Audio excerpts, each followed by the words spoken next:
কিন্তু গরুটাকে যদি মাংসের জন্য মেরে ফেলা হয় তাহলে সেটা মাত্র 1000 মানুষ খেতে পারবে। ছাগলের একটা সহজ প্রশ্ন করি, যদি পশুদের আঘাত দিতে না চান, যখন দুধ দোহান, যখন এই পশুদের দুধ দোহান, এতে তারা খুব ব্যথা পায়, জানেন? তো প্রিয় দর্শক, বোনটি প্রশ্ন করলেন যে মুসলিমরা শুধু মাংসের জন্য প্রাণী হত্যা কেন করে, তারা কুরবানি তো প্রাণী হত্যা কেন করে শুধু মাংসের জন্য। তো প্রিয় দর্শক, এই নিয়ে খুবই সুন্দর জবাব দিয়েছেন শর্টে ডাক্তার জাকির নায়েক সেই বোনটিকে, যে মাংস জন্য মুসলিমরা কেন প্রাণী হত্যা করে। তো মাশাআল্লাহ খুবই সুন্দর জবাব দিয়েছেন শর্টে ডাক্তার জাকির নায়েক। তো প্রিয় দর্শক, ভিডিওটি শুরু করার আগে আপনাদের একটা জাকির নায়েককে ভালোবাসা কিন্তু অতি অবশ্যই আমাদের আল্লাহ রাস্তার চ্যানেলটিকে সাবস্ক্রাইব করে ভিডিওকে লাইক করে দেবেন। এই চ্যানেলটি শুধু ইসলামিক প্রচারকভাবে বানানো হয়েছে, আপনাদের ইসলাম ধর্মকে সত্যি ভালোবেসে থাকেন তো অতি অবশ্যই আমাদের আল্লাহ রাস্তার চ্যানেলটিকে সাবস্ক্রাইব করে ভিডিওটিকে লাইক করে দেবেন। তো চলুন শুনে নিই কী বলেন। একটা গরু তার জীবদ্দশায় যে পরিমাণ দুধ দেয় সেটা খেতে পারে 90,000 মানুষ সবাই মিলে। কিন্তু গরুটাকে যদি মাংসের জন্য মেরে ফেলা হয় তাহলে সেটা মাত্র 1000 মানুষ খেতে পারবে। ছাগলের ক্ষেত্রেও একই অবস্থা। তিনি বলেছেন যে হাঁস সোনার ডিম পাড়ে, তাকে জবাই করা বুদ্ধিমানের কাজ না। আপনি কি একমত? বোন, আপনি প্রশ্ন করলেন ওই একই বই থেকে। আমি একটা কথা পরিষ্কার করে বলতে চাই, মিস্টার সালেচা এই বইগুলো দিয়েছেন আর বলেছেন আমরা চাইলে আরও বই দেওয়া হবে। আর এই বইগুলো বিভিন্ন দোকানে কিনতে পাওয়া যায়, মানুষ বইগুলো অবশ্যই কিনবে ইত্যাদি। আমিও সে কথাই বলছি, আপনাদের অনুরোধ করছি। আপনি এক কথা আর কতবার বলবেন? একই কথা রিপিট করছেন। ঠিক বলেছেন ভাই, বলছেন আমি রিপিট করছি কেন? কারণ এই কথাগুলো এখানেই লেখা আছে। যুক্তিগুলো যদি এই বইয়ে না থাকতো তাহলে আমি রিপিট করতাম। প্লিজ প্লিজ আপনারা একটু শান্ত হয়ে বসুন। মিস্টার রশ্মি ভাই জাভেরি ঠিকই বলেছেন, বইটা অন্য কেউ লিখেছেন, বইটার লেখকই এটাকে সমর্থন করে বলবেন, মিস্টার জাভেরি এটার পক্ষে বলতে চান না। তাই বইটার কথা ভুলে গিয়ে এমন প্রশ্ন করি যেটা টপিকের সঙ্গে প্রাসঙ্গিক। ঠিক, আমিও মেনে নিলাম, আমি একমত। মিস্টার জাভেরি বইগুলো পড়েন কিন্তু রিসার্চ করেন না। তিনি নন ভেজের বিরুদ্ধে লেখা বইগুলো পড়েন, তারপর সে কথাগুলো যুক্তি হিসেবে দেখাবেন। আমি মেনে নেব অথবা মানবো না, এটা তো বলতে পারেন না আমি বইগুলো লিখিনি, তাই এ ব্যাপারে প্রশ্ন করবেন না। এটা অযৌক্তিক। আমাকে যদি ননভেজ সম্পর্কে এই বইয়ের কথাগুলো বলেন, আমি হয় বলবো এটা মিথ্যা অথবা বলবো এটা অযৌক্তিক বা যৌক্তিক।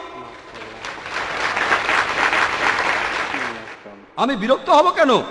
বইগুলো ভেজ খাবারের পক্ষে বলছে, যদি আমি ইসলামের বিরুদ্ধে কোনো বই দেখি তাহলে বলবো সেটা মিথ্যা। এক্সকিউজ মি, আপনারা উত্তরের মাঝখানে কথা বলবেন না, আপনারা শুধু প্রশ্ন করবেন আর বক্তারা তার উত্তর দেবেন। আমি চাইবো না ডক্টর জাকির বা মিস্টার জাভেরি দর্শকদের সাথে বিতর্কে জড়িয়ে পড়ুন। দর্শক শ্রোতারা এখানে বিতর্ক করবেন না, মনে রাখবেন। আপনি শুরু করতে পারেন। আমি উত্তর দেওয়া শুরু করছি, আপনিও এখন থেকে সময় হিসেব করেন। প্রতিবার বাধা দেওয়া হচ্ছে। আমি উত্তর দিতে চাচ্ছি। আমি চেয়ারম্যানকে বলবো একজনের সাথে পক্ষপাত করবেন না। আমি বাধা পেলে আমার অতিরিক্ত সময় পাওয়া উচিত। আর বোন একটা যুক্তির কথা বললেন, যেটা শুধু এই বই নয়, অন্যান্য অনেক বইতে আছে।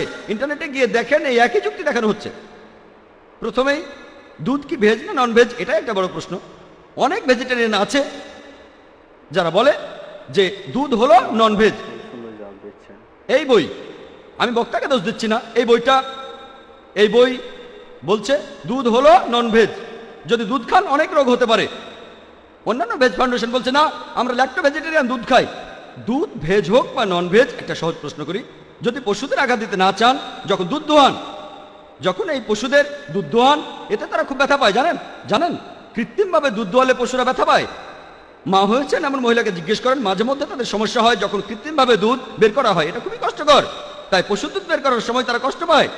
যখন বলছেন পশুরা খাওয়ার জন্য না, তাহলে তাদের দুধ দোয়াচ্ছেন কেন? গরু আর ছাগল, এতে তারা ব্যথা পায়। এটা হলো পশুদের কাছ থেকে ডাকাতি করা। যদি বলেন এই পশুগুলো খাওয়ার জন্য না, তারপরে পশুদের দুধ খান, তাহলে সেই দুধ চুরি করছেন যেটা প্রাপ্য তাদের বাচ্চাদের, দুধটা তাদের বাচ্চাদের। ওনারা উদাহরণ দিয়েছেন যে একটা গরু গড়পড়তায় একদিনে দেয় 10 কেজি দুধ। আছে এই বইতে, যদি ভুল থাকে সমস্যা নেই, এটা ইন্টারনেটেও আছে। একদিনে 10 কেজি দুধ, প্রতি মাসে 300 কেজি দুধ, প্রতি বছরে প্রায় 3000 কেজি। দুধের হিসেব কেজিতে কেন করেন? লিটারে করেন। এখানে কেজি কেন সেটা জানি না, লেখককে জিজ্ঞেস করেন। তারপর এখানে বলা হয়েছে যে 3000 কেজি দুধ, এটা খেতে পারবে 6000 মানুষ। তাই পুরো জীবদ্দশায় গরুটা খাওয়াবে 90,000 মানুষকে পুরো জীবদ্দশায়, আর গরুটাকে মেরে ফেললে 1000 মানুষ খাবে। এখানে কোনটা ভালো, 90,000 না 1000? সেই হাঁসটাকে আপনি মারবেন কেন যে দৈনিক সোনা ডিম পাড়ে? এটা তো বুদ্ধিমানের কাজ না। আমিও ব্যাপারে একমত। তবে এটা আপনারা ভালো করে খেয়াল করবেন, দুধ দেয় এমন গরুকে কেউই জবাই করতে চাইবে না।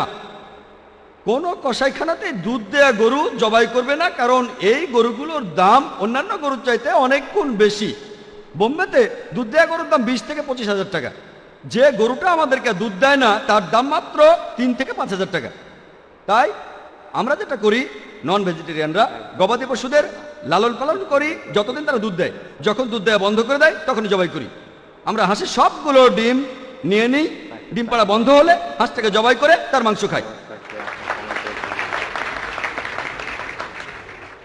সাপও মরল, লাঠিও ভাঙলো না, এক ঢিলে দুই পাখি। আমরা অনেক বুদ্ধিমান। এরপর ওনারা বললেন এই পশুদের বিভিন্ন কাজে লাগানো যেতে পারে, লাগানো যায় ক্ষেতের কাজে বা যানবাহনে। যদি পশুদের এত ভালোবাসেন তাহলে কষ্ট দেবেন কেন? আর এছাড়াও ইন্ডিয়ার পরিসংখ্যান বলছে যে যত গরু, ষাঁড় আর বলদ আছে তার মাত্র 25% প্রোডাক্টিভ, আর বাকি 75% আনপ্রোডাক্টিভ। হয় তাদের বয়স হয়ে গেছে অথবা তারা পুরুষ, সবগুলোই গাভী না, ষাঁড়ও আছে। আপনারা এই 75% আনপ্রোডাক্টিভ গরুগুলোকে নিয়ে কি করবেন? ছাগল, ষাঁড়, বলদ একটা অপশন, তাদের পালন করেন নিজের খরচে। একটা ষাঁড়ের পেছনে বছরে 18,000 টাকা লাগে। পরিসংখ্যান এই কথাই বলছে, তাদের পরিসংখ্যান, এটা আমার কথা না। প্রতি বছরে 18,000। দুধ শেষ হয়ে গেলে তারা আরো 5-6 বছর বাঁচে। কোন কৃষক এই লাখ লাখ গরুর খরচ বহন করবে? প্রতি বছরে 18,000। দ্বিতীয় অপশন জীবদয়া সংস্থায় দিয়ে দেন, তারা এই পশুদের জমিতে ছেড়ে দেবে, অন্যের ফসল খাবে। তৃতীয় অপশন জঙ্গলে ছেড়ে দেন, হিংস্র পশুরা খেয়ে ফেলবে। শেষ অপশনটাই ভালো, তাদের দুধ দেওয়া বন্ধ হয়ে গেলে এই পশুগুলোকে কসাইখানায় পাঠান, এতে কৃষকের লাভ হচ্ছে, সে টাকা পাচ্ছে। এই পশুগুলো থেকে আমরা অন্যান্য উপকারিতা পাচ্ছি, সেই পশুর মাংস খাচ্ছি, এছাড়াও তাদের চামড়া দিয়ে উপকার পাচ্ছি, হাড়ও ব্যবহার করছি। আশা করি উত্তরটা পেয়েছেন। পরের প্রশ্ন মিস্টার জাভেরির কাছে। পরের প্রশ্ন ডক্টর জাকিরের কাছে। আসসালামু আলাইকুম জাকির ভাই, আমার নাম খান আব্দুল সামি। আমার প্রশ্নটা হলো, এখানে কিছু ফুড ভ্যালু চার্ট বিলি করা হয়েছে যেটা বলছে যে ভেজ খাবারে প্রোটিন আর আয়রন নন ভেজের চাইতে বেশি। এভাবে তারা বলছেন যে ভেজ খাবার বেশি স্বাস্থ্যকর নন ভেজের চাইতে। আপনি কিছু বলবেন? ভাই খুব সুন্দর প্রশ্ন করেছেন। এখানে বিজ্ঞ বক্তাকেও একটা কথা জানিয়ে রাখি, উনি জানেন না বইগুলো কে বিলি করেছে। এখানে সবকিছু লিখিত আছে। বিলি করেছে ঋষভ ফাউন্ডেশন। আইআরএফকে তারা বলেছে যদি মুম্বাইয়ের মুসলিম ভাইদের মধ্যে বইগুলো বিলি করতে চান তাহলে আমরা পর্যাপ্ত পরিমাণে সরবরাহ করতে পারবো, কোনো টাকা লাগবে না। ভাই প্রশ্ন করলেন একটা ফ্রুট চার্ট বিলি করা হয়েছে, আমরাও এমন একটা চার্ট পেয়েছি। আমরা কিছুই বলিনি, কারণ এখানে বলার কোনো মানে হয় না, এটা বিতর্কের যোগ্য না। কিন্তু যখন অনুরোধ আসলো ঋষভ ফাউন্ডেশন থেকে যে বিতর্ক করবো কিনা, অনিচ্ছা সত্ত্বেও রাজি হয়ে বললাম এটা তো কোনো বৈজ্ঞানিক বিষয়ে বিতর্ক না, এটা তো সবাই জানে। ওনারা বললেন বিতর্ক, বললাম ঠিক আছে, তাই আমি এখানে উত্তর দিচ্ছি। আপনারা কেন বিরক্ত হবেন? আমাকে যে কোনো বই নিয়ে জিজ্ঞেস করেন, টপিকের সাথে প্রাসঙ্গিক হলে ইনশাল্লাহ আমি উত্তর দেব। যদি আমি না জানি তখন বলবো আমি জানি না, যদি জানি তাহলে বলবো আমি জানি।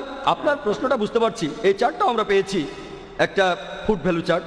বলা হচ্ছে যে ভেজ খাবারে প্রোটিনের পরিমাণ বেশি নন ভেজের চাইতে। এছাড়াও মিস্টার রাজমে জাবির লেকচারের সময় বলেছিলেন ভেজ খাবারে প্রোটিন সেটা পরিমাণে বেশি থাকে। মিস্টার রাশমি ভাই জাভেরি বলেছেন যে আবশ্যকীয় অ্যামিনো অ্যাসিড মাত্র 3টি। যে কোনো ডাক্তারকে জিজ্ঞেস করেন, 3টি না, আসলে 8টি। পাঁচটার কথা আপনি ভুলে গেছেন।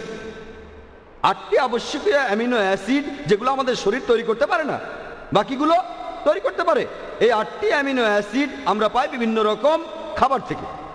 পশুর মাংসের প্রোটিন প্রাকৃতিকভাবে উচ্চমানের, কারণ এতে এই 8টা অ্যামিনো অ্যাসিডের সবগুলোই থাকে। ভেজ প্রোটিনে এই 8টা অ্যামিনো অ্যাসিডের মধ্যে এক বা একাধিক অনুপস্থিত থাকে, এটা বিজ্ঞানসম্মত উত্তর।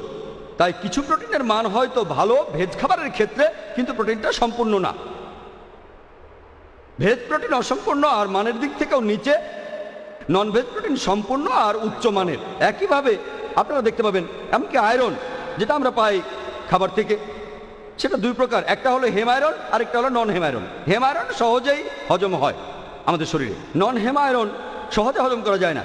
পশুজাত খাদ্যের মধ্যে হেম আয়রন থাকে, নন হেম আয়রনও থাকে, আর ভেজ খাবারে খুব অল্প পরিমাণে হেম আয়রন থাকে, তাই সেটা হজম হয় না, সেজন্য শরীরে আয়রনের ঘাটতি দেখা দেয়। তাই যদি মেনেও নেই যে ভেজ খাবারে আয়রনের পরিমাণ বেশি, প্রোটিনের পরিমাণও বেশি, তাহলে উপসংহারটা হচ্ছে ভেজ খাবার বেশি স্বাস্থ্যকর। মানুষ তাহলে ভুল জিনিস শিখবে, এটা মানুষকে যা শেখাবে সেটা ভুল। আমি এটাকে সোজা বাংলায় বলবো প্রতারণা। এটা কারা করছে? কিছু ভেজিটেরিয়ান সোসাইটি। মাশাআল্লাহ, খুবই সুন্দর জবাব দিলেন সবার প্রিয় ডাক্তার জাকির নায়েক সেই বোনটিকে গড়ে উত্তরের ব্যাপারে আপনারা শুনলেন। তো প্রিয় দর্শক, আপনার যদি ওয়াচটি ভালো লেগে থাকে তো অবশ্যই আমাদের আল্লাহ রাসূল চ্যানেলটিকে সাবস্ক্রাইব করে ভিডিওটিকে লাইক করে যাবেন। আর ইসলাম ধর্মকে ভালোবাসে থাকলে অবশ্যই আমাদের আল্লাহ রাসূল চ্যানেলটিকে সাবস্ক্রাইব করে ভিডিওটিকে লাইক করে যাবেন। তো দেখা হবে নতুন একটি ভিডিওর সাথে।